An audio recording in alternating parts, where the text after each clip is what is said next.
السلام علیکم ناظرین، آپ ہیں اس وقت اسرار کے ساتھ، اور آج کا ہمارا جو پروگرام ہے وہ 2 سیگمنٹس پر مشتمل ہوگا۔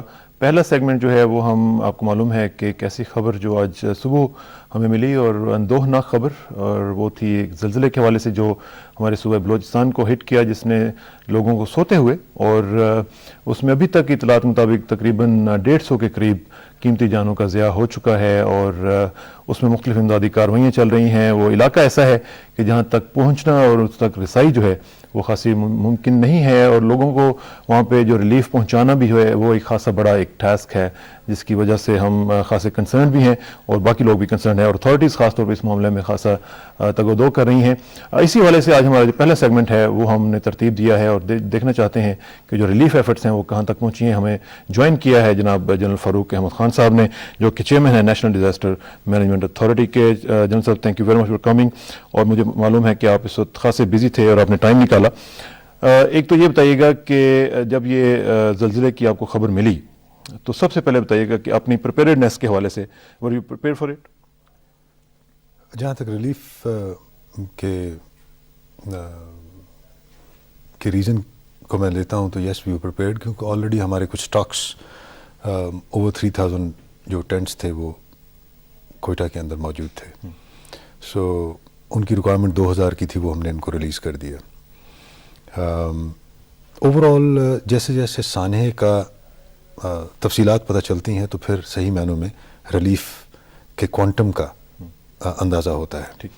سو تھرو آؤٹ دن میں آہستہ آہستہ خبریں مزید آتی گئیں اور سچویشن کلیئر ہوتی گئی۔ بیسیکلی یہ لوکلائزڈ قسم کا ایک حادثہ اس کو کہنا چاہیے، کیونکہ زیارت ڈسٹرکٹ افیکٹ ہوئی، اس کے 8 گاؤں بنیادی طور پہ بہت بری طرح متاثر ہوئے۔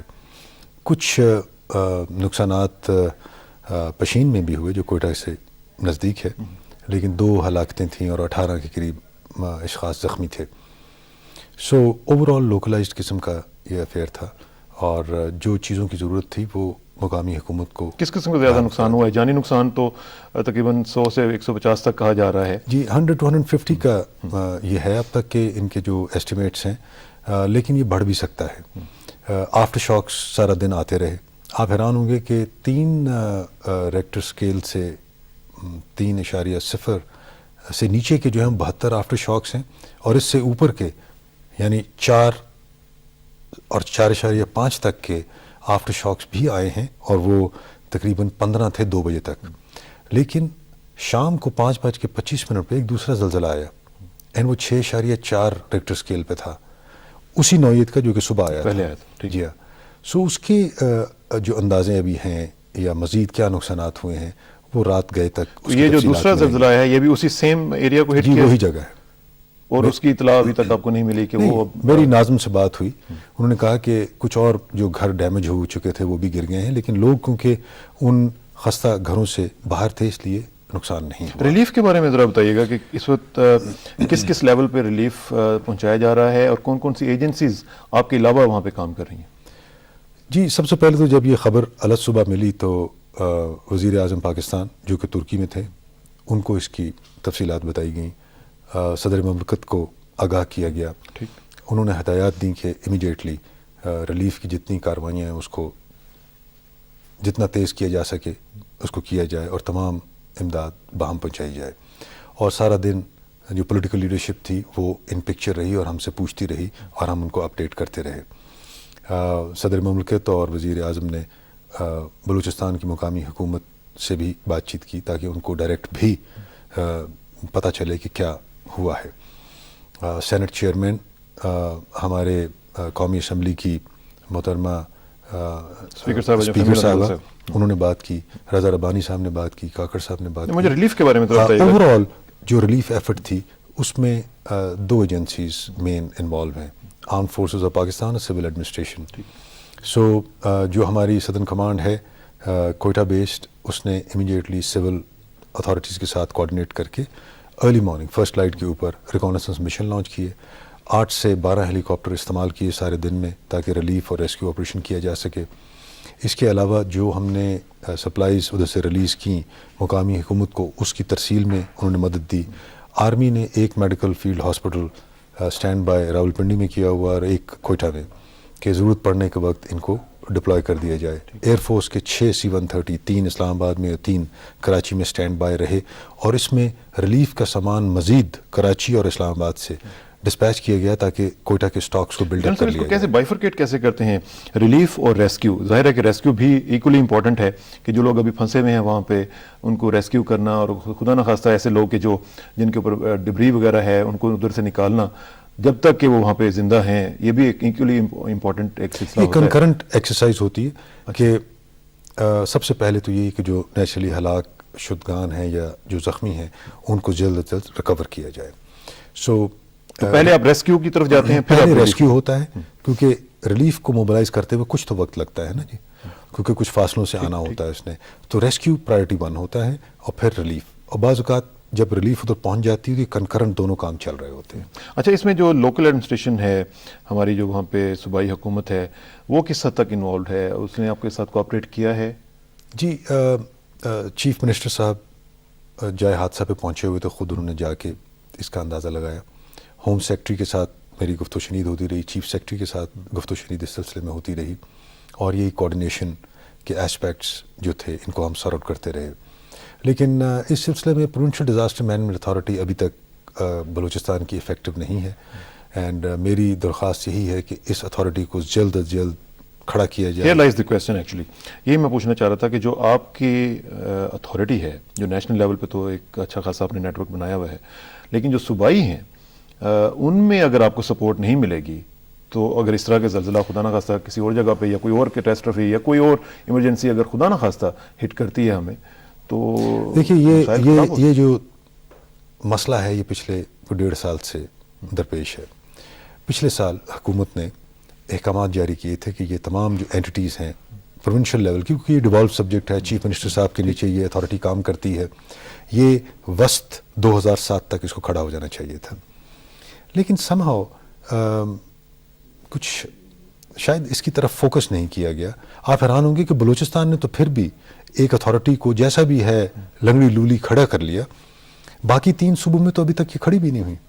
آن پیپرز بھی نہیں ابھی تک ہوا کچھ؟ جی, آن پیپر بھی نہیں ہوا, وہ پرانے سسٹم کے اوپر ابھی تک چل رہے ہیں. سو میں نے ہر فورم کے اوپر اس چیز کا اظہار کیا ہے کہ دیکھیے جب تک یہ انتظامی جو ڈھانچہ ہے یہ کھڑا نہیں ہوتا اور اپنا کام نہیں سمجھتا نئے قانون کے مطابق, اور آپ پرانے سسٹم کے اوپر کام کرتے رہیں گے جو کہ صرف ریلیف بیس تھا, تو آپ کو ہمیشہ پرابلم ہوں گے. اور وہی ہو رہا ہے کہ امیڈیٹلی فیڈرل گورنمنٹ کو انوالو ہونا پڑتا ہے ایک لوکلائزڈ افیئر میں بھی, کیونکہ جو حالانکہ اس میں آپ کو نہیں ہونا چاہیے تھا, انہیں ڈائریکٹلی جیسے وہ سلسلہ شروع ہوا تھا وہ فوراً وہاں پہ پہنچتے اور لیکن یہ اسی صورت میں ممکن ہے جب کہ یہ اتھارٹیز آن گراؤنڈ ہوں گی, ان کو پیسہ دیا جائے, ان میں کوئی ریسورسز بلٹ اپ کیے جائیں, ان کے آفیسز پوسٹ کیے جائیں, ان کی مدد کی جائے. جب تک پولیٹیکل اونرشپ نہیں ہوگی یہ چیزیں نہیں چلتی ہیں. لہٰذا یہی ہو رہا ہے کہ فیڈرل لیول کے اوپر تو کیونکہ لیک آف پولیٹیکل ول ہے یہ, جی لوکل لیول پہ لیک آف پولیٹیکل ول ہی میں کہوں گا اس کو. فیڈرل لیول کے اوپر جیسے این ڈی اے میں ہے, پولیٹیکل سپورٹ بھی ہے, ہم فیڈرل لیول پہ موبلائزیشن تو کر لیتے ہیں, لیکن مقامی سطح پہ اس کو جب امپلائی کرنا ہوتا ہے وہ تو مقامی حکومتوں نے کرنا ہوتا ہے. دیکھیے ڈسٹرکٹ ڈیزاسٹر مینجمنٹ اتھارٹی کو گراؤنڈ پہ ہونا چاہیے, یہ تو پروونشل سبجیکٹ ہے, پروونس نے اس کو انشور کرنا ہے. ہم تو موبلائز کر کے چیزوں کو ان کے حوالے کر سکتے ہیں, لیکن اگر ان کو استعمال کرنے کے لیے نہ ان میں اتنی طاقت ہو نہ سمجھ ہو تو پھر کیا ہوگا. لہٰذا بہت ضروری ہے کہ یہ جو پروونشل ڈیزاسٹر مینجمنٹ اتھارٹی اور ڈسٹرکٹ ڈیزاسٹر مینجمنٹ اتھارٹیز ہیں, یہ اور اس میں کوئی زیادہ تردد نہیں ہے. دیکھیے ڈسٹرکٹ میں ناظم کے نیچے ڈسٹرکٹ ڈیزاسٹر مینجمنٹ اتھارٹی ہے, ڈی سی او اس کا ممبر ہے, ای ڈی اوز اس کے ممبر ہیں, یہ تمام افسران آلریڈی موجود ہیں. ان کو یکجا کرنا ہے اور ان کو ایک نئے قانون کے مطابق اپنی جو ذمہ داریاں ہیں اس کا احساس ہونا چاہیے. امیڈیٹلی یہ افیکٹو ہو سکتے ہیں. پروونس میں ایک نئے سیٹ اپ کریٹ کرنے کی ضرورت ہے جو کہ ان تمام ڈسٹرکٹس کی جو اتھارٹیز ہیں ان کو کنٹرول کرے. سو اس چین آف کمانڈ میں سب سے جو ویکسٹ لنک ہے وہ پروونشل ڈیزاسٹر مینجمنٹ اتھارٹیز ہیں. جب تک یہ گراؤنڈ پہ نہیں ہوگی ہمیں ریلیف, ریسکیو, ریہیبلیٹیشن کے مسائل ہمیشہ سینٹرلی فیڈرل لیول پہ کنٹرول کرنا پڑے گا. یہ جو آپ نے لیکونہ بتایا ہے جنرل صاحب, اس میں اس کی وجہ سے کیا آپ سمجھتے ہیں کہ یہ جو آج بلوچستان میں ہم سچویشن دیکھ رہے ہیں وہاں پہ اس امداد کا پہنچنا اور وہاں پہ ریلیف اور ریسکیو کی جو ایفرٹس ہیں ان کا کامیابی سے ہمکنار ہونا مشکل ہے؟ میں یہ نہیں کہوں گا, کیونکہ ہم نے افواج پاکستان کو اس میں انوالو کر لیا اور انہوں نے امیڈیٹلی یہ ذمہ داری اپنے اوپر لے لی. اصل میں یہی مسئلہ ہے، میرا خیال ہے یہی مسئلہ ہے کہ ہماری جو پروونشل اتھارٹیز ہیں وہ یہ سمجھتی ہیں کہ جب خدا نہ خواستہ کوئی مسئلہ ہوگا تو فوج آ جائے گی، وہ آرام سے سارا ٹیکل کر لیں گے، مسئلہ ٹھیک ٹھاک ہو جائے گا، ہمیں کیا ضرورت ہے اس میں آنے کی. میں کچھ حد تک آپ سے ایگری کروں گا، لیکن یہ ہے نا جی کہ افواج پاکستان تو ہمیشہ سے ہی قوم کے کسی بھی مشکل حالات میں کام آئی ہیں اور آتی رہے گی، اور کانسٹیٹیوشنلی بھی ان کی ذمہ داری ہے. لیکن ڈپینڈنسز جو ہوتی ہے بہت زیادہ، وہ بھی ٹھیک نہیں ہوتی، کیونکہ پھر آپ اپنی جو کیپیسٹیز ہیں وہ بلڈ نہیں کرتے. لہٰذا کچھ حد تک آپ بجا کہتے ہیں کہ شاید یہی نہ سائیکولوجیکل ریزن ہو کہ بھئی وہ آ جائیں گے اور کر لیں گے، لیکن وہ تو ان سپورٹ آتے ہیں. کرنا تو باہر طور مقامی حکومتوں کو ہے، لیکن جیسے میں اس بحث میں اس وقت کیا پڑھنا، ٹھیک ہے، کیونکہ میں وہ اس لیے بات کر رہا ہوں کہ ایک کرائسس ہے اور یہ اپرچونٹی بھی بن سکتا ہے ہمارے لیے کہ اگر ہم اس میں سے اس کو اپنا لیں کہ یہ ایک کرائسس آیا تھا، اس میں ہم نے ڈیسائیڈ کیا تھا کہ ہم نے پروونشل اتھارٹیز بنانی ہے، ہم نے ڈسٹرکٹ لیول پہ ان کو لے کے جانا ہے، تو ہو سکتا ہے یہ جو کرائسس ہے یہ ہمارے لیے بلیسنگ ان ڈسگائز ہو. 2005 سے سبق یہی سیکھا تھا اور اسی کو ذہن میں رکھ کے ایک نیا قانون بنایا گیا تھا، اور اس قانون میں ان اینٹیٹیز کا ذکر ہے اور بہت پاور ان کو دی گئی ہے کہ مقامی سطح کے اوپر جو چاہیں، جو کچھ ڈسٹرکٹ میں موجود ہے وہ اس کو کنٹرول کر کے اپنے قبضے میں لے کے استعمال کر سکتے ہیں. اس سے زیادہ طاقت کیا ہوگی؟ بٹ اسی کو ذہن میں رکھ کے فیڈرل حکومت نے لاسٹ ایئر کہا تھا کہ یہ اتھارٹیز بن جائے. ہم نے کتنے اور حادثات میں سے گزرنا ہے یہ سبق سیکھنے کے لیے کہ ہمیں کیا چیزیں بنانی چاہیے. قانون بنا دیا فیڈرل گورنمنٹ نے فیڈرل کا ادارہ بنا دیا. اب جو صوبائی سطح کے ادارے ہیں وہ تو صوبائی حکومتوں نے بنانے ہیں، اور جیسے آپ نے کہا کہ اس ٹریجڈی کو ہم ایک اپرچونٹی میں تبدیل کرتے ہیں. ہر اس قسم کے ہاتھ سے خدا نہ کرے کے بعد میں ہمیشہ اس پہ زور دیتا ہوں کہ خدا را ان اینٹیٹیز کو جلدی آپ کھڑا کریں. فائنینسز کا تو نہیں کوئی مسئلہ کہ پروونسز کہیں کہ ہمارے پاس فائنینسز ہی نہیں؟ دیکھیے جیسے میں نے کہا کہ ڈسٹرکٹ لیول پہ تو کوئی مسئلہ نہیں ہے، آلریڈی یہ تمام افسران موجود ہیں، ایک ناظم کا دفتر موجود ہے، وہ کوآرڈینیٹ کر سکتے ہیں. ایک ان کو چھوٹا سیٹ اپ کریٹ کرنا ہے پروونشل لیول کے اوپر، اور صوبائی سطح پہ اتنے تو وسائل ہوتے ہیں. دیکھیے اگر نیشنل لیول کے اوپر نیشنل ڈیزاسٹر مینجمنٹ اتھارٹی صرف 26 افسران کے اوپر مشتمل ہے، نیشنل لیول کے اوپر اتنی بڑی ایک ہم نے ریلیف ایفرٹ کو کوآرڈینیٹ کرنے کے لیے اگر اتنی چھوٹی آرگنائزیشن بنائی ہوئی ہے، تو صوبائی سطح کے اوپر تو اس سے بھی بہت کم چاہیے. بالکل ہو سکتی ہے، وسائل تو ہوتے ہیں، اگر ول ہو تو بالکل ہو سکتی ہے.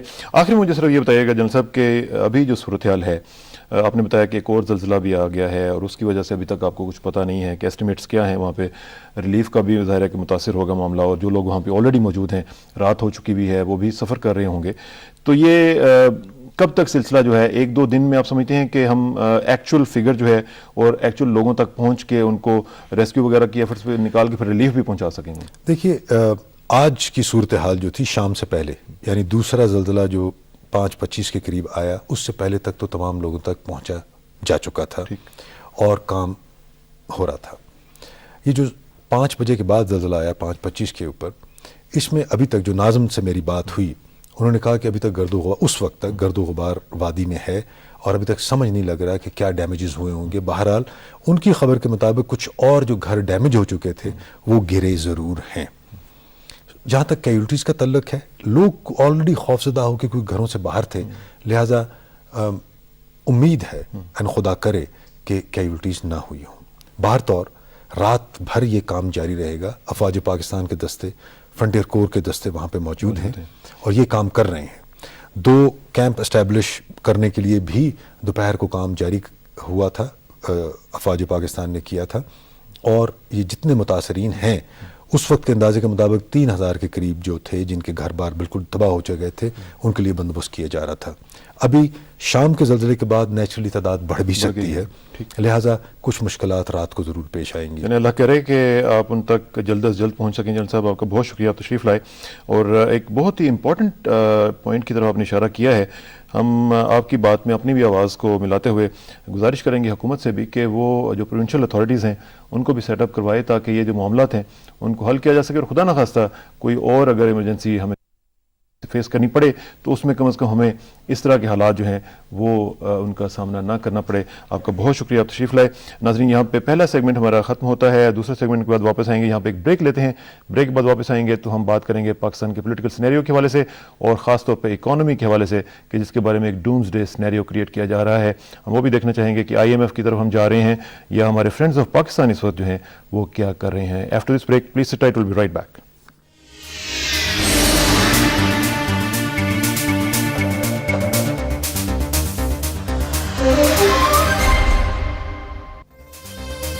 ویلکم بیک ناظرین. بات ہو رہی تھی بریک سے پہلے زلزلے کے حوالے سے اور وہاں پہ ریلیف اور ریسکیو کے ایفرٹس کے حوالے سے. اس کی جو مزید تفصیلات ہیں وہ بھی ہم جانچنے کی کوشش کریں گے, لیکن دوسرے سیگمنٹ میں ہم بات کریں گے معاشی اور سیاسی چیلنجز کے حوالے سے. اور ہمیں جوائن کیا ہے جناب حاجی غلام محمد بلور صاحب نے, جو کہ وفاقی وزیر ہیں برائے دیہی ترقیاتی اور بلدیات کے. اس میں ان سے بھی بات کی جائے گی. ساتھ ساتھ ان کے ساتھ تشریف رکھتے ہیں کیپٹن ریٹائرڈ غلام مشتبہ کھرل صاحب, جو کہ پارلیمنٹ سیکرٹری ہیں داخلہ کے, اور ان کے ساتھ تشریف رکھتے ہیں چودھری جعفر اقبال صاحب, ایڈیشنل سیکرٹری جنرل ہیں پاکستان مسلم لیگ نواز کے اور سابق ڈپٹی اسپیکر بھی ہیں.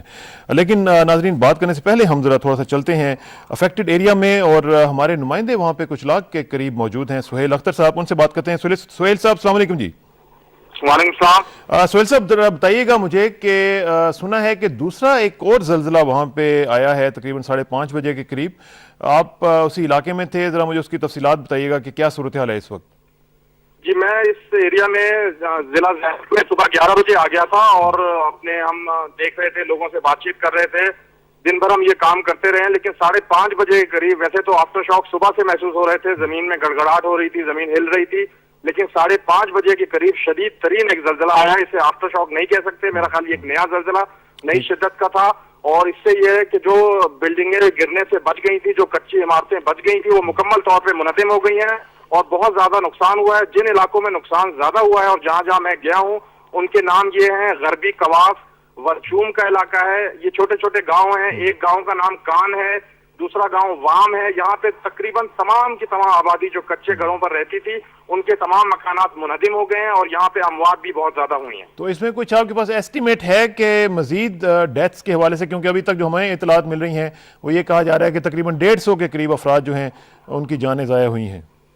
جی ہاں, ایک غیر سرکاری اندازے کے مطابق 150 اموات کی اطلاعات ہیں, لیکن ان میں اضافہ اس لیے ہو سکتا ہے کہ 5:30 بجے جو شدید زلزلہ آیا ہے اس کے بعد جو رہی سہی عمارتیں تھیں اور کچھ لوگ ان کے اندر موجود تھے وہ بھی منہدم ہو گئی ہیں, تو امکان ہے کہ ہلاکتوں میں اضافے ہو سکتا ہے. چلیں سہیل, آپ سے انشاءاللہ رابطہ رہے گا, اور اگر آپ کے پاس کوئی مزید اپڈیٹس ہوں تو ہمیں بتاتے رہیے گا. Thank you very much. جی سہیل اختر صاحب پاکستان ٹیلی ویژن کے نمائندے ہمارے ساتھ موجود تھے ناظرین, اور بتا رہے تھے کہ وہاں پہ جو دوسرا زلزلہ آیا ہے اس سے مزید نقصان جو ہے بڑھنے کا اندیشہ موجود ہے.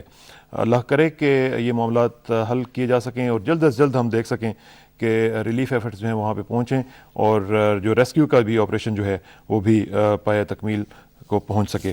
بات کرتے ہیں جو ہمارا دوسرا ٹاپک ہے پاکستان کے سیاسی اور معاشی چیلنجز کے حوالے سے. ایک چیز بتاتا چلوں کہ نیٹو کے جو یہاں پہ افغانستان میں کمانڈر ہیں, انہوں نے کہا جی کہ جو ہماری ایک اسٹریٹجی ہے that has hit the limit, اب مطلب اس کے آگے ہم نہیں جا سکتے ہیں. اور انہوں نے کہا ہے کہ یہ جنرل مائیکل روز کا میں آپ کو بتا رہا ہوں کہ جو انہوں نے اسٹیٹمنٹ دیا ہے, یہ انہوں نے کہا ہے کہ جو وہاں پہ حالات ہیں, ان حالات میں معاملات جو ہیں وہ خاصے سیریس ہیں کولیشن فورسز کے لیے.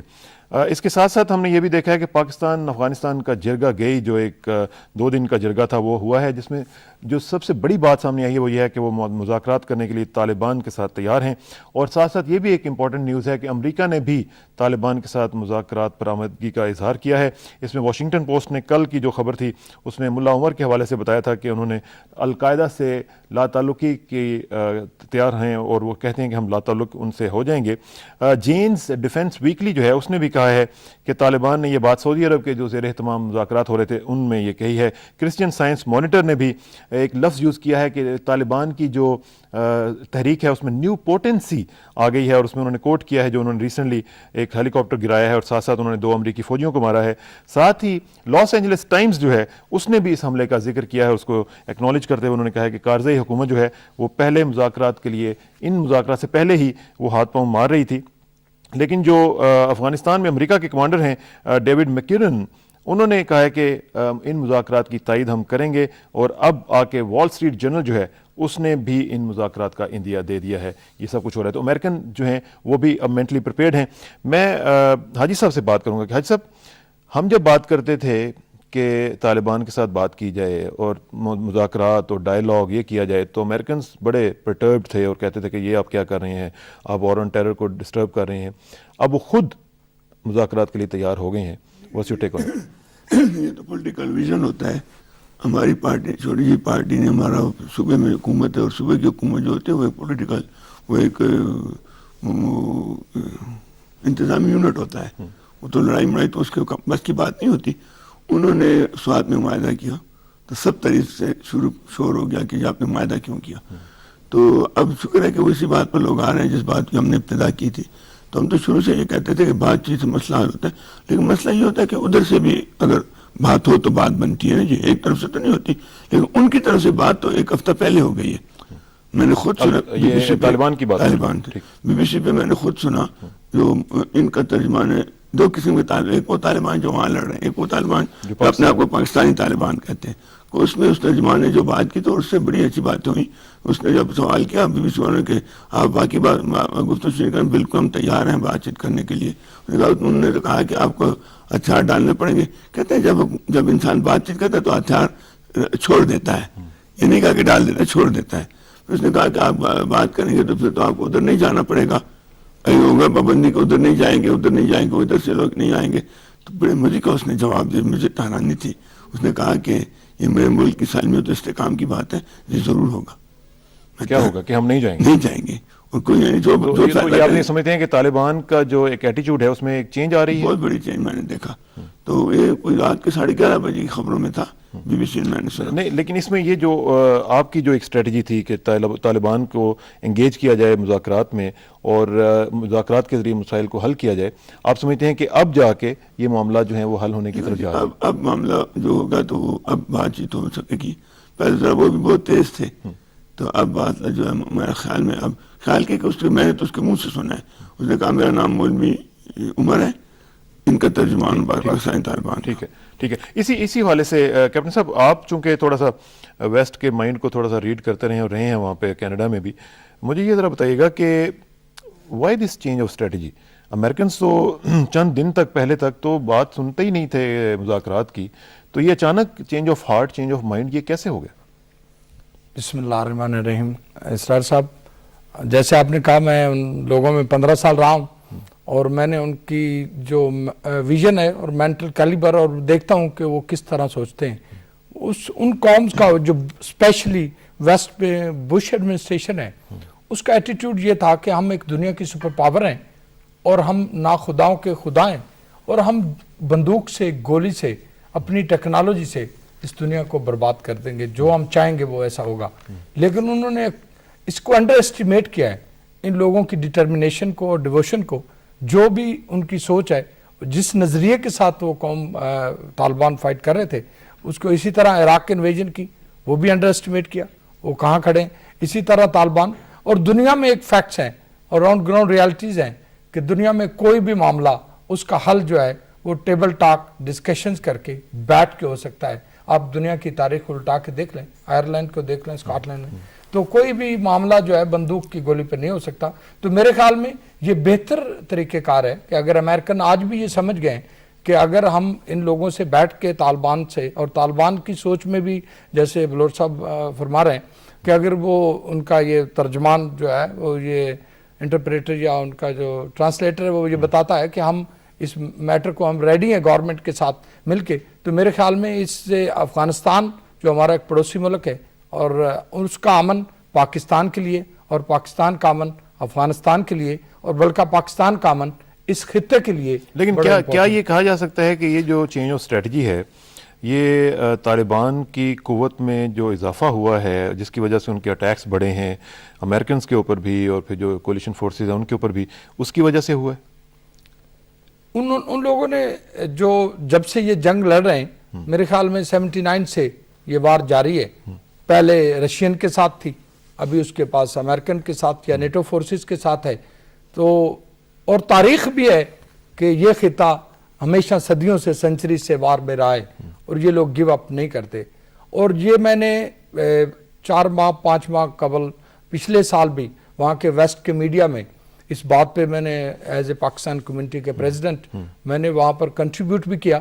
ان لوگوں کی ہمارے ساتھ ڈائلاگ ڈسکشن ہوئی اور میں نے ان کو کلیئرلی بتایا تھا, کیونکہ کینیڈین جو ہیں وہ ڈفرینٹ نیشنز ہیں, امریکنز وہاں پر آتے تھے ایجنسیز کے لوگ بھی بیٹھ کے, تو میں نے کہا کہ اگر آپ لوگ چاہتے ہیں کہ ان لوگوں کو ون کرنا تو آپ ویپن سے نہیں کر سکتے, آپ ان لوگوں کے مسائل کو دیکھیں. ٹھیک ہے, ان لوگوں اس میں مزید بات کرتے ہیں. میں ذرا ہمارے بزرگ بادشاہ خان کہتے تھے کہ پختون ایسی قوم ہے کہ اس کو اگر پیار سے طاقت سے زور سے جنت لے کے جائیں تو نہیں جائیں گے, اور پیار سے دوزخ میں لے جائیں تو چلے جائیں گے.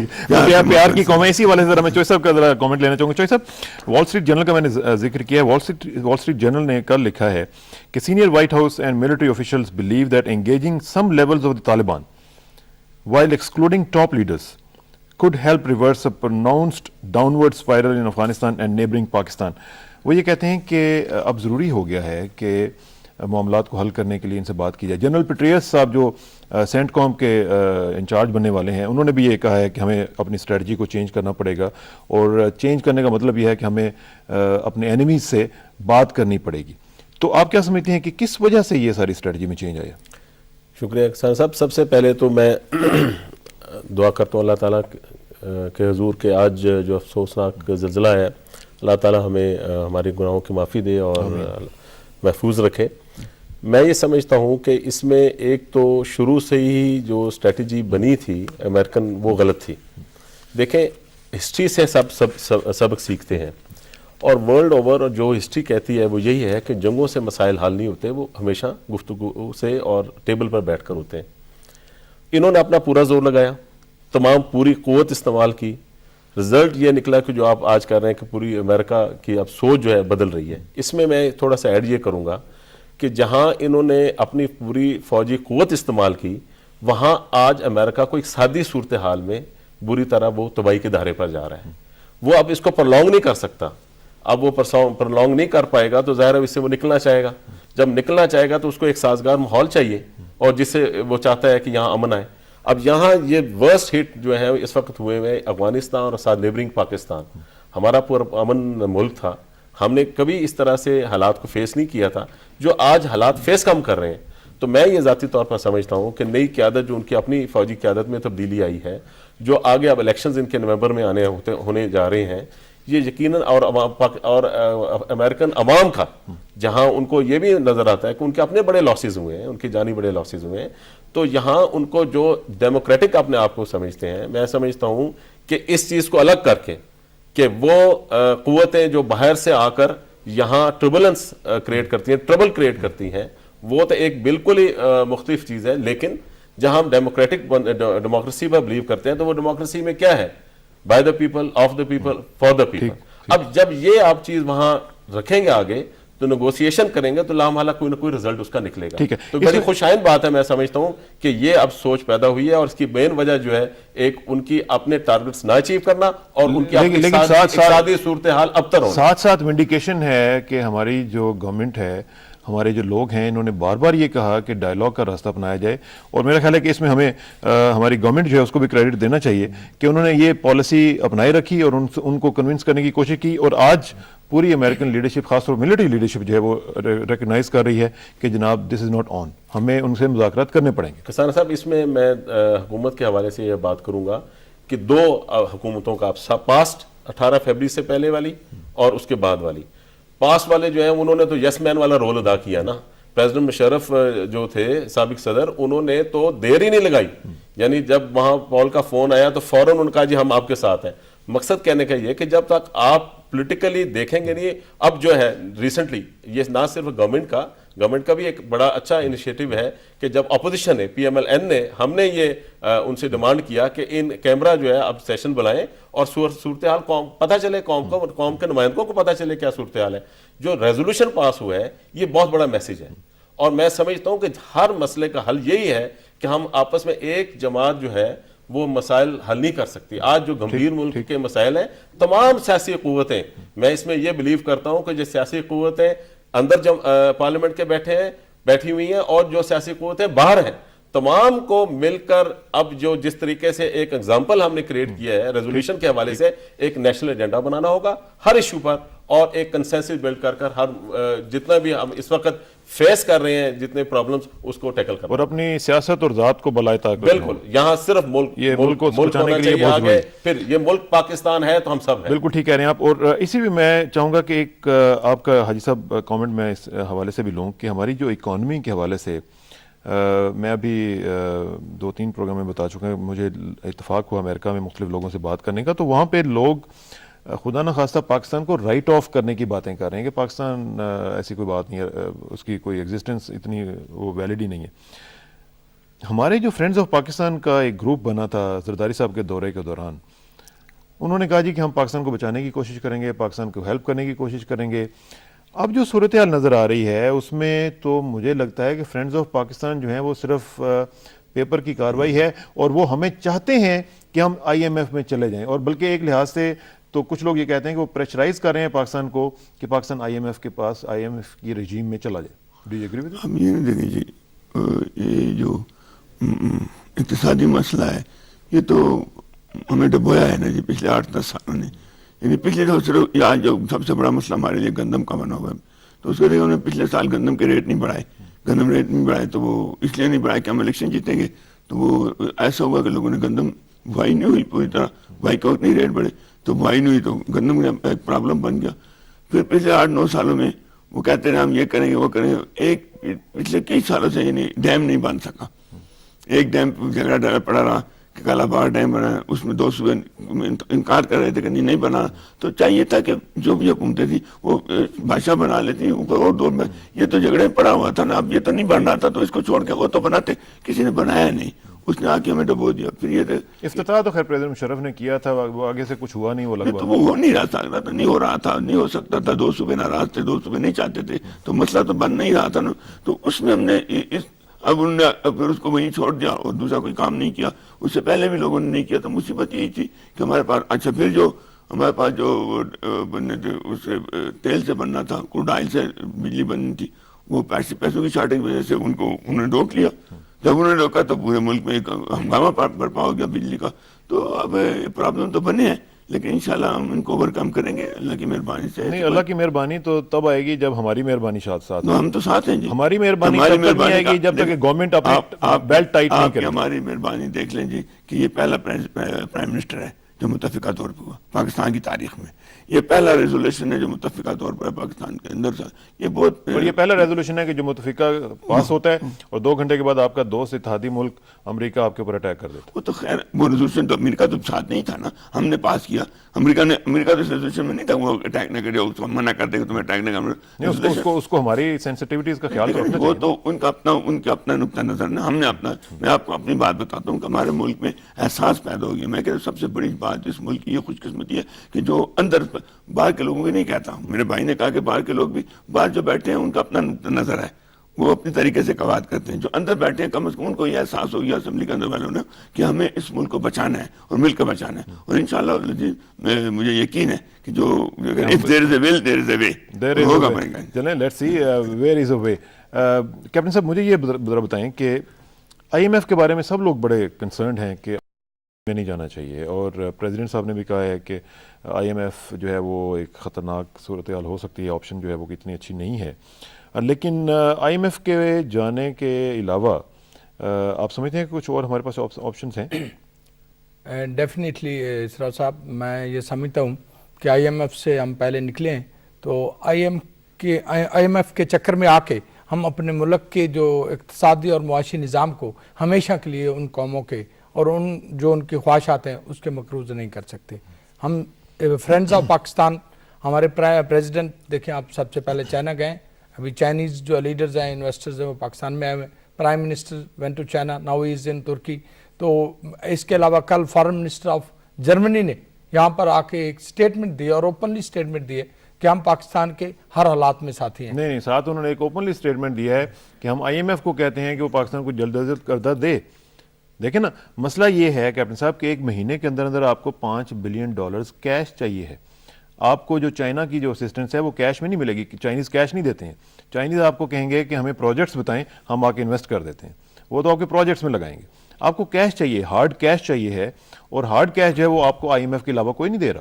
ملے گا. آپ کو فرینڈز آف پاکستان جو ہیں وہ بھاگے میں ہیں. اسرار صاحب میں آپ کو بتاؤں, اس چینل پہ میں بات کر کے جا رہا ہوں, اور میں ریپرزینٹیٹو ہوں گورنمنٹ کا, گورنمنٹ میں سے ہوں. کیش آئے گا, اور انشاءاللہ ہماری حکومت کو, اس ملک کو, چلیں آپ یہ بھی بتا دیں کہ کون دے گا. جس سوچ کے ساتھ پاکستان پیپلز پارٹی کی کولیشن گورنمنٹ آئی ہے, کولیشن گورنمنٹ آئی ہے, اور جیسے میرا بھائی کہہ رہا تھا کہ دیکھیں کہ ہم نے چاہ کہ پاکستان میں کنسنٹ بنایا جائے, اور وہ ہم جوائنٹ سیشن میں لے آئے, جو پاکستان کی تاریخ میں بہت زیادہ دفعہ نہیں ہوا. ایک دفعہ پہلے 3 دفعہ ہوا, اس میں سے ایک پریزیڈنٹ شہید ذوالفقار علی بھٹو کے دور میں ہوا. تو پوری ہم چاہتے تھے as a Peoples Party government, یہ چاہتی تھی کہ ساری پولیٹیکل لیڈرشپ اس کو ریزالو کرے, ایوالو کرے, کنسنٹ کے ساتھ کنسنسس کریٹ کرے, اور جو بھی قوم 16 کروڑ عوام نے جو مینڈیٹ دیا ہے ان پولیٹیکل لیڈرز کو, یہ آئیں بیٹھیں اور ایک فیصلہ کریں, اور وی ول سٹینڈ. اور پاکستان کے پرائم منسٹر یوسف رضا گیلانی نے یہ ان سیشن ان کیمرہ میں بھی اور بعد بھی یہ بات کی ہے. تو حالانکہ عمران خان ہمارے لیڈر ہیں, دیکھو ایک طریقے انہوں نے ہمیشہ واویلا کیا اس بات کا, لیکن جب وقت آیا تو نہیں آیا. اچھا زہید صاحب نے لاسٹ سیشن میں اس بات کو ڈسیٹ کیا تھا کہ ایک جوائنٹ سیشن اور قوم کو کنسنسس کریٹ کریں, ہی ڈیڈنٹ شو اپ. لیکن ہماری پاکستان کی مین سٹریم جو پولیٹیکل پارٹیز تھی, لیڈرز تھے, انہوں نے سب نے ایک آواز ہو کے ریزالو کیا ہے, تو ہم نے اس کے ساتھ کام کیا. ابھی اس کا قوم کو جس طرح بھی خمیازہ بھگتنا پڑے, اس کی رسپانسبلٹی پاکستان کی عوام پہ, لیڈرشپ پہ, اور سب پہ ایک جیسی ہے. ٹھیک ہے, اس میں IMF کا جو ایک آپشن ہے, اس میں ایشیا اور اگر ہم مڈل ایسٹ میں دیکھیں تو سوائے ترکی اور پاکستان کے کوئی بھی بڑا میجر ملک نہیں ہے جو او کرتا ہو ڈیٹ IMF کو. ترکی کا تقریباً $18.3 بلین ہے, ہمارا تقریباً $1.3 بلین ہے جو ہم نے کرنا ہے. ترکی کا 2001 میں انہوں نے IMF میں وہ گئے تھے. 2002 میں ان کی جو AK پارٹی ہے, جو وہ ابھی بھی رولنگ پارٹی ہے, وہ جب آئے تو انہوں نے اتنی زبردست ریفارمز لائیں وہ, اور انہوں نے پورا اپنا اسٹرکچر جو ہے اس کو اوور ہال کیا, اور اس کو سارا کا سارا پے بیک وہ کر رہے ہیں. اسی طرح انڈیا جو ہے وہ 1991 میں IMF کے پاس گیا تھا, جب ان کا شدید بیلنس آف پیمنٹ کا کرائسس آیا تھا, اور ان کو بلکہ 20 ٹن کے قریب سونا جو ہے وہ فزیکلی باہر کے ملکوں میں بھیجنا پڑا تھا اپنا شو کرنے کے لیے. اتنی جو صورتحال ہے IMF کے حوالے سے, کہ ہمیں ساتھ کہا بھی جا رہا ہے کہ بڑا ایک سینیریو ایسا کریٹ کیا جا رہا ہے IMF کے حوالے سے کہ اگر ہم چلے جائیں گے تو بڑے مسائل ہو جائیں گے, ہمارا ڈیفینس ایکسپینڈیچر کٹ کرنا پڑے گا. تو آپ کی پارٹی کا کیا ویو ہے, کیونکہ آپ بھی IMF کے ساتھ ڈیل کرتے رہے ہیں اور آپ سفر بھی کرتے رہے ہیں اس کی وجہ سے, تو آپ ذرا مجھے بتائیں کہ IMF کے حوالے سے جو آپشن ڈسکس کی جا رہی ہے, ہاؤ وائبل اٹ از. دیکھیں جی, اس میں ثنا صاحب سب سے پہلے تو میں یہ عرض کروں گا کہ PMLN کی جو سابقہ حکومت تھی, اس میں ہم نے اپارٹ فرام اٹامک بلاسٹ کیا اور پاکستان کو ایٹمی طاقت بنایا, اور اس میں کوئی شک نہیں کہ جناب ذوالفقار علی بھٹو صاحب نے وہ شروع کیا تھا, اور میاں نواز شریف صاحب نے اس کو ایٹمی دھماکہ کر کے انجام تک پہنچایا. اس کے باوجود IMF سے نکلنے کے لیے ہماری حکومت کے فنانس منسٹرز اور گورنمنٹ جو تھی, انہوں نے, پرائم منسٹر قائد محمد نواز شریف صاحب نے بڑے ایفرٹس کیے تھے, اور جس سے آہستہ آہستہ آگے آنے والی حکومت کو ریلیف ملا. اب یہاں یہ سارا گن جو ہے سابقہ حکومت کا اس حکومت پر پڑا ہے, اور میں یہ سمجھتا ہوں, میں اس کو اب بیل آؤٹ نہیں کروں گا. اب جو یہ ہمارے ملک کے جو اس وقت حالات اور جس طرح اقتصادی حالات بن چکے ہیں, ماہر اقتصادیات ہم میں سے میرا خیال ہے کوئی بھی نہیں, لیکن ایک جنرل نالج کے حوالے سے میں یہ کہوں گا کہ سب سے پہلے تو میں نے یہ سمجھتا ہوں کہ پاکستان اپنی کریڈیبلٹی انفارچونیٹلی لوز کر چکا ہے بدقسمتی سے, کہ ہمارے جو فرینڈز ہیں وہ ہمارے پر اعتماد نہیں اتنا کر پائے کہ ہمارے لیے وہ راستے کھولتے اور ہمارے لیے وہ مواقع پیدا کرتے کہ ہم IMF کے دروازے پر نہ جائیں. اب یہاں ہے لیڈرشپ ٹیسٹ. میں سمجھتا ہوں کہ موجودہ گورنمنٹ کا لیڈرشپ ٹیسٹ ہے کہ کس طریقے سے, کیونکہ دیکھیں ہم سب یہاں کنسنسس میں بیٹھے ہیں کہ IMF سے جتنا بچا جا سکے بچنا چاہیے, کیونکہ ان کی شرائط پر قرضے لینے اور آئندہ آنے والی نسلوں کو مقروض کرنا اور موجودہ نسلوں کو مقروض کرنا, یہ کوئی دیانت اور اچھی بات نہیں ہے, سمجھداری والی بات نہیں ہے. اب یہاں لیڈرشپ ٹیسٹ ہے کہ کس طریقے سے ہم یہ سارا معاملہ اپنی کریڈیبلٹی پہ حال کرتے ہیں, اور اپنے دوست ممالک, چاہے وہ ہمارے مسلم ممالک ہوں, چاہے وہ چائنا ہو, چاہے وہ امریکہ ہو, کوئی بھی دوست ہمارے ممالک جو ہیں جن سے ہم تعلقات سمجھتے ہیں کہ ہمارے سابقہ تاریخ میں بھی اور اب موجودہ بھی حالات میں اچھے رہے ہیں, ان سے ہم یہ اپنی سہولت لیں اور IMF سے اپنا کنارہ کشی ٹھیک کریں. ہے. اس میں میں تھوڑا سا اس میں میں تھوڑی سی ذرا آپ سے بات کر لوں. انہوں نے جو اشارہ کیا ہے کہ لیڈرشپ کا یہ امتحان ہے. ہمارے جو دوست ہیں جن کا کیپٹن صاحب نے بھی ذکر کیا, ان میں سے آپ دیکھیں کہ جرمنی نے واضح طور پر کہا جناب کہ 6 دن رہ گئے ہیں اور آپ جناب فوراً ان کو قرضہ دے دیں. اور ادھر سے ہم نے چند دن پہلے کونڈولیزا رائس صاحبہ کا سٹیٹمنٹ دیکھا کہ انہوں نے کہا کہ جناب ہم اپنے ایک انٹرنیشنل انسٹیٹیوشن کے ساتھ مل کر پاکستان کے معاملات کو حل کرنے کی کوشش کریں. انہوں نے بھی اس کا اشارہ کر دیا تھا. پھر رچرڈ باؤچر صاحب یہاں پہ تشریف لائے تو انہوں نے یہ کہا کہ ہم کیش کوش نہیں دیں گے, ہم فرینڈز آف پاکستان جو ہے وہ پاکستان کو کسی طریقے سے نکالنے کی کوشش کریں گے. اب یہ جو ہے یہ انڈائریکٹلی پریشرائز تو نہیں کیا جا رہا پاکستان کو کہ وہ IMF رجیم میں لازمن جائے؟ میں عرض کروں جی, بات یہ ہے کہ کچھ باتیں ایسی ہوتی ہیں مجبوری. اب کچھ تو ہماری لیڈرشپ کر رہی ہے کہ کسی طرح سے بھی IMF میں نہ جائے اور اپنی بات چلا لے, لیکن اگر خدا نہ خواستہ جانا پڑے, کوئی اتنا جرم تو نہیں. اس سے پہلے IMF میں پاکستان نہیں کیا, کتنی پاکستان گیا, کئی دفعہ گیا, کئی دفعہ نکلا, کئی دفعہ گیا. تو اگر جانا پڑا تو کوئی ایسا نہیں کہ ایک دم ایسا آپ ڈرا دیں قوم کو کہ IMF میں چلے گئے تو تب خدا نہ تباہ ہو جائیں گے.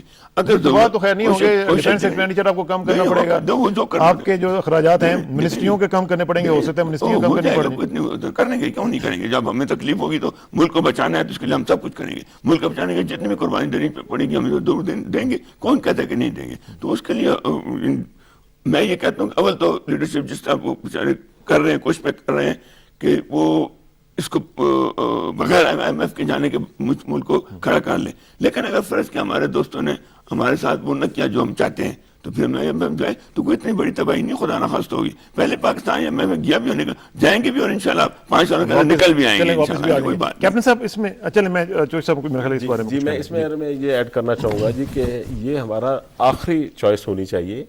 اس میں یہ کہوں گا کہ چیف آف آرمی اسٹاف کا جو کل کا بیان ہے اور آج چھپا ہے بہت بڑا اقدام ہے کہ انہوں نے کہا کہ GHQ کا اخراجات جو ہے وہ ایک اضافی بوجھ قوم پر پڑے گا, لہذا GHQ اسلام آباد میں ہم نہیں بناتے, فی الحال اس کو سسپینڈ کرتے ہیں یا پوسٹ پون کرتے ہیں. میں سمجھتا ہوں کہ پھر سمپلسٹی لانی چاہیے, تمام اخراجات جتنے فالتو ہیں اس کو کٹ کرنا چاہیے, اور جتنے فالتو مثلا ایک مثال میں آپ کو دیتا ہوں, کتنے بجلی کے کرائسس ہیں. ابھی میں اپنے گھر سے نکلا اور آ رہا تھا آپ کے اسٹوڈیو کی طرف, تو میں یہ اندازہ لگا رہا تھا کہ اسٹریٹ لائٹس تو ہماری ضرورت ہے. ہاں, ایک اسٹریٹ لائٹ جل جائے, ایک چھوڑ دی جائے, بچت ہو سکتی ہے. 7 درختوں پر جو ہم نے لائٹیں خوبصورت کی ہوئی ہیں اور بلڈنگز پر ڈالی ہوئی ہیں, کیا ضرورت ہے اس کی؟ کیوں نہ یہ بجلی سیو کر کے انڈسٹری کو ہم چلائیں. جو اس وقت انڈسٹری آپ کی کاٹن آ گئی ہے, آپ کا رائس آ گئی ہے, آپ کے شیلرز چلیں, آپ کی کاٹن فیکٹریز چلیں, آپ یہ جو آپ کو کئی $1 ملین آنے ہیں یا $1 بلین آنے ہیں, آپ کے لیے ریلیف پیدا کریں گے. تو یہ اس اور اس کے سبسٹیٹیوٹ ویز نکالنے ہوں. بیسیکلی لیڈرشپ کی بات کر رہے ہیں اور بیلٹ ٹائٹننگ کی بات کر رہے ہیں. کیپٹن صاحب, بیلٹ ٹائٹننگ جو ہے وہ کیسے ہو سکتی ہے؟ اور یہ جب تک یہ بھی کل ہمارے ایک پروگرام میں پرسوں بات ہو رہی تھی تو ڈاکٹر بابر روان صاحب فرما رہے تھے کہ ہمیں اوورسیز پاکستانیز کو اپیل کرنی چاہیے کہ وہ پاکستان کی ہیلپ کریں. لیکن اس میں نے ان سے بھی ایک گزارش کی تھی اور آپ سے بھی یہ پوچھنا چاہتا ہوں کہ ہمیں تب تک کوئی ہیلپ نہیں کرے گا جب تک ہم اپنی آپ ہیلپ نہیں کریں گے, اور جب تک ہم اپنے گھر کا جو بجٹ ہے وہ ہمارے جو انکم ہے اس کے مطابق نہیں بنائیں گے, یعنی بیلٹ ٹائٹ نہیں کریں گے, اس وقت تک ایسا نہیں ہوگا. 1991 میں نے IMF کی بات کی, جب انڈیا گیا تھا تو منموہن سنگھ صاحب اس وقت وزیر خزانہ ہوا کرتے تھے, تو انہوں نے جس طریقے سے اوور ہال کیا اپنے سسٹم کو اور جس طریقے سے انہوں نے اس کو آسٹیریٹی میئرز لے کے آئے, وہ ایک تاریخ کا حصہ ہے. ہم کہاں تک ریڈی ہیں کہ 2 روٹیوں کی بجائے 1 روٹی کھانے پہ ہم تیار ہو جائیں؟ میں یہ سمجھتا ہوں کہ پریزنٹ گورنمنٹ جو ہماری ہے, کولیشن پیپلز پارٹی کی گورنمنٹ, ایک بات آج بتاتا چلوں جو بہت سارے ہمارے لوگوں کو نہیں پتا اور عوام کو بھی آج پتہ چل جائے گا کہ ایکسپینسز کو کٹ کرنے کے حوالے سے ہمارے پرائم منسٹر نے پہلے دن سے اوتھ اٹھایا اور آج تک کوئی گاڑی ابھی تک نہیں خریدی گئی. آفیسز جو منسٹریز ہیں, ڈاکٹر صاحب بیٹھے ہوئے ہیں, پرائم منسٹر ہیں, ان کے پاس منسٹری ہے, 1 پیسے کی بھی کوئی چیز ابھی تک آفسز میں نہیں, فرنیچر تک, کمپیوٹر تک کوئی چیز نہیں خریدی جا رہی. ہم نے گاڑیاں بھی 1600 cc استعمال ہو رہی ہیں, بالکل منیمم 1600 منسٹرز کے پاس بھی, فیڈرل منسٹرز کے پاس بھی 1600 ہیں. تو آپ چینج دیکھ سکتے ہیں کہ اور مجھے آج بھی یاد ہے کہ جب محترمہ بے نظیر بھٹو شہید پیپلز پارٹی کی گورنمنٹ 1988 میں بنی یا 93 میں بنی, تو اس وقت بھی فیڈرل منسٹرز کے پاس تاریخ میں پہلی دفعہ 1600 cc گاڑیاں تھیں. تو she always use this word کہ ہم نے کٹ کرنے ایکسپینسز, ہم نے کٹ کرنے. تو پاکستان پیپلز پارٹی کی گورنمنٹ نے کبھی بھی لیوش ایکسپینسز, کبھی بھی out of shows, out of their clothes کبھی بھی ایکسپینسز نہیں کیے, اور آج بھی ہم ڈٹرمنڈ ہے کہ یہ غریبوں کی حکومت جو بنی ہے, غریب ایک روٹی کھا کے گزارا کر سکتے ہیں, لیکن ملک کو ان کرائسس سے بچانا ہے. اور لاسٹ آپشنز ہم نے رکھنی ہے آئی ایم ایف کی اور اپنے دوستوں سے اور ملک کو. لیکن آپ کہہ کے جا رہے ہیں کہ یہ آپشن نہیں ہے, it's not even an option now. آپ کے میں لاسٹ آپشنز کی بات کر رہا ہوں. آپ یہ کہہ رہے تھے کہ یہ آ رہا ہے ہارڈ کیش, اس لیے ہمیں جانا نہیں پڑے گا. آ رہا ہے, جیسے کل آپ بات بتا رہے ہیں. نہ ہوا خدا نہ خاصا. نہیں وہ آپ نے کہا, لیکن آپ نے کیپٹن صاحب کہا یہ خوشخبری آپ نے دی تھی کہ ہمیں ہارڈ کیش ملنے جا رہا ہے. میں اس بات پہ آج بھی تیار ہوں, ریڈی ہوں, اور میں بتا رہا ہوں کہ ہارڈ کیش آ رہا ہے, اور ہم آئی ایم ایف آپشن جو ہے اس کو اوائڈ کر سکتے ہیں, اور that we will try our level best کہ ہم کو ایک بات آپ کو یاد ہوگا, ہمارے ہاں سب لوگوں نے بڑے بڑے بیان دیے تھے کہ ایٹم بم بنائیں گے چاہے ہمیں گھاس بھی کھانا پڑے. یاد ہے آپ کو نا؟ گھاس تو کسی نے کہا خدا نہ کرے کہ ہم لوگ گھاس کھائیں, لیکن تکلیفات آتی ہیں تو لوگ اس کے لیے تیار ہوتے ہیں, اور اس کے لیے فائٹ قوم انشاءاللہ تیار ہے. آپ نے جب سے بڑی جو میں نے آپ کو کہا جو اتحاد بنا ہے ہمارا اندر جو پارٹیاں اسمبلی میں بیٹھی ہیں اس کو متفق ہے, جب کہ دل کے احساس ہو گیا ہے کہ اس ملک کو بچانا ہے, جب یہ فیصلہ ہو گیا تو انشاءاللہ تعالیٰ یہ فائٹ ہم کریں گے. گھاس کی بات کی ہے اور قوم کی بات کی ہے بلور صاحب. قوم نے تو ہمیشہ ہر لیول پہ ہر سطح پہ قربانی دی ہے اور ابھی بھی دے رہی ہے بیچاری. قوم کو تو آپ کھلا دے ہی نہیں سکتے. آپ نے دیکھا ہے کہ ہمارا صدر صاحب جو ہے وہ عام جہاز میں گیا ہے, ادھر اسپیشل جہاز لے کے نہیں گیا, 500 آدمی کو لے کے نہیں گیا چائنا جو گیا, عام جہاز میں گیا, عام فلائٹ میں. دیکھیں نا یہیں سے شروع ہوتا ہے نا. پریزیڈنٹ جب یو ایس سے گئے تھے تو he took the commercial flight, he didn't took the. چلیں اس میں ہم مزید تفصیلات میں نہیں جاتے, لیکن ایک چیز بہرحال طے ہے کہ ہمیں اپنی بیلٹ ٹائٹننگ کرنی پڑے گی. اگر ہم نہیں کریں گے اور ہماری لیڈرشپ سے یہ کام جب تک ٹرکل ڈاؤن نہیں ہوگا یہ معاملات آگے نہیں بڑھیں گے. اور یہ چوہدری جو آپ نے لیڈرشپ کی بات کی ہے اس حوالے سے میں آپ سے ذرا تھوڑا سا پوچھنا چاہوں گا کہ کچھ لوگ کہہ رہے ہیں کہ جناب ہمارے جو سیاستدان ہیں اور ہمارے جن لوگوں نے اس ملک سے سب کچھ بنایا ہے یہ ان کا بھی امتحان کا وقت آ گیا ہے.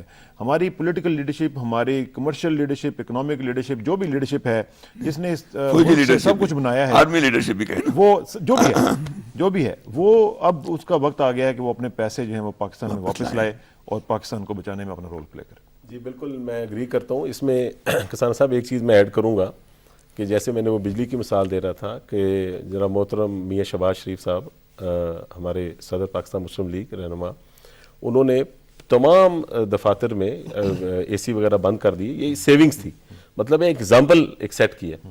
اب جہاں تک دولت کی بات ہے, سب سے پہلے تو میں یہ عرض کروں گا کہ سب سے بڑی بدقسمتی یہ ہے اے سیز وغیرہ بند کرنے سے میں یہ کہتا ہوں کہ صرف اے سیز آپ بے شک چلا لیں لیکن 24 گھنٹے نہ چلائیں. جب آپ آفس سے گھر آ جاتے ہیں تب نہ چلتے. میری گزارش ہے وہ بھی وہاں بھی جتنا بجلی بچت کی جا سکتی کرنی چاہیے. اب کمنگ ٹو دا پوائنٹ, اب سب سے پہلے تو ہمارا ٹیسٹ کیس یہ ہوگا کہ جہاں ہم نے اور یہ جتنی جماعتیں بیٹھی ہیں اور یہاں اکٹھے بیٹھے ہیں, ہم نے جنرل پرویز مشرف کی حکومت کو تسلیم نہیں کیا, اور آج سارا جتنا بھی خمیازہ بھگت رہے ہیں انہی کا اور ان کے پرائم منسٹر جو گزرے ہیں ان کا, اور خاص طور پر شوکت عزیز صاحب کا. اربوں ڈالر کروڑوں آپ کی ایسٹس اور آپ کی چیزیں لے کر چلے گئے ہیں. کیا یہی اسمبلی یہی گورنمنٹ مثال قائم کرے, لائیں ان کو واپس, بلائیں ان کو سمن کریں اسٹینڈنگ کمیٹی میں, بلائیں صاحب کو. اکاؤنٹیبلٹی نہیں ہوگی, اکاؤنٹیبلٹی جب تک نہیں ہوگی اس کا کام نہیں ہوگا. میں اسرار صاحب میں کہوں گا سمپلسٹی, اکاؤنٹیبلٹی, آپ ٹالرنس, یہ چیزیں جو ہیں, اور میرٹ, یہ چیزیں نہیں لائیں گے تو قوم جو ہے وہ آپ کی طرف دیکھ رہی ہے, اور یہ آخری چانس ہے, یہ آخری چانس ہے. اس کے بعد قوم صاحب بتائیے گا اکاؤنٹیبلٹی تو ہم نے بہت پہلے کہا تھا, 79 میں کہا تھا کہ اکاؤنٹیبلٹی بہت ضروری ہے. اکاؤنٹیبلٹی جب تک نہ ہو اس ملک میں تو اب تو آپ حکومت میں ہیں, آپ تو کریں نا. کس کی؟ سب کی. تو اکراس دا بورڈ کریں, جو بھی ہے, جو بھی گزر کے گیا حکمرانی کر کے گیا اس کی اکاؤنٹیبلٹی کریں. ہونی تو چاہیے, آنکھیں بند تو نہ ہونی چاہیے. چلیں اتنا ہی کافی ہے. بلور صاحب آپ کا بہت شکریہ, آپ تشریف لائے. کم از کم اس پہ کنسنسس ہے ہم سب کا کہ اکاؤنٹیبلٹی ہونی چاہیے, اللہ کرے کہ ہو بھی جائے. کیپٹن صاحب آپ کا بہت شکریہ اور چوہدری صاحب آپ کا بہت شکریہ. ناظرین اس میں تھوڑی سی ایک آخر میں ایک دو چیزیں آپ کو انٹلیکچوئل لیول پہ ذرا بتانا چاہ رہا ہوں, اور وہ یہ ہے کہ ایک بک ہے overblown, how politicians and the terrorism industry inflate national security threats and why we believe them. John Mueller کی کتاب ہے جو کہ چیئرمین ہے national security studies department at Ohio University کے اور پروفیسر بھی ہیں پولیٹیکل سائنس کے. وہ کہتے ہیں کہ دس وار, یہ جو وار اینڈ ٹیرر ہے, has worsened our finances with billions spent on defences on sites that will never be attacked. Our global standing as a war response feeds the image of a rampaging America and worsened our own liberties and reasoned state of minds. یہ انہوں نے warning دی ہے اور ساتھ یہ کہتے ہیں کہ ایسے لوگ جو ہیں وہ they work to keep the nation in a perpetual state of fear. یہ ہمیں بھی ایک پرپیچول اسٹیٹ آف فیئر میں رکھنے کی کوشش کی جا رہی ہے کہ پاکستان کو خدا نہ خواستہ یہ ہو جائے گا وہ ہو جائے گا. ساتھ ہی ایک اور بک بھی ہے masters of chaos special forces in Iraq, یہ لنڈا رابنسن کی بک ہے. اس کو بھی ذرا کوشش کیجیے گا پڑھنے کی. میں ریفرنسز آپ کو دے رہا ہوں تاکہ جو لوگ مختلف ایشوز کے حوالے سے انٹلیکچوئل ان ڈیپتھ اسٹڈیز کرتے ہیں ان کے حوالے سے. ایک اور بک ہے bleeding Afghanistan, Washington warlords and the propaganda of silence. یہ سونالی کولہیٹکر اور جیمز انگلز کی بک ہے. اس کو بھی بہت ضروری ہے, میں تو کہوں گا کہ اٹس اے مسٹ ریڈ, اگر آپ ہو سکے تو پڑھیے گا. اس میں وہ کہتے ہیں کہ as long as the Taliban resisted Russian, Iranian اور Chinese influence brought their country under unified control and confined their mayhem to within the borders of Afghanistan, they were acceptable to the US. But that was before September 11, 2001, which provided the opportunity for regime change in Kabul. Early that same year, the Taliban fell out of favor with Washington after rejecting a bid from Unocal, یہ جو ایک American company تھی, for pipeline construction in favor of an Argentinian firm. یہ مختلف چیزیں ہیں جو ڈپلیسٹی ظاہر کرتی ہیں ہمارے دوستوں کی اور ان ممالک کی جنہوں نے ہمیں خاصی مشکلات میں ڈالا ہوا ہے آج کل. اللہ کرے کہ ہم ان مشکلات سے نکل سکیں. میں اپنے پینل کا ایک بار پھر آپ کا شکریہ ادا کرتا ہوں ناظرین, اور آپ سے گزارش کروں گا, یہ انہی کی مہربانیوں کا نتیجہ ہے. اللہ کرے کہ آپ بھی پاکستان کے لیے اپنا رول پلے کر سکیں اور ہم سب اپنا رول پلے کر سکیں. آخر میں دعا کہ میری عزت کے لیے کافی ہے میرے مولا کہ میں تیرا ہی بندہ ہوں, اور میرے فخر کے لیے کافی ہے کہ تو ہی میرا پروردگار ہے. تو بالکل اسی طرح جس طرح میں چاہتا ہوں مجھے بھی اسی طرح بنا دے جس طرح تو چاہتا ہے. سپردم بتومائے خیشرا تو دانی حساب کم و بیشرا. مجھے اسرار کسانوں کو فرائیڈے تک کے لیے اجازت دیجیے. جمعۃ المبارک کے روز ملاقات ہوگی انشاءاللہ. اللہ حافظ.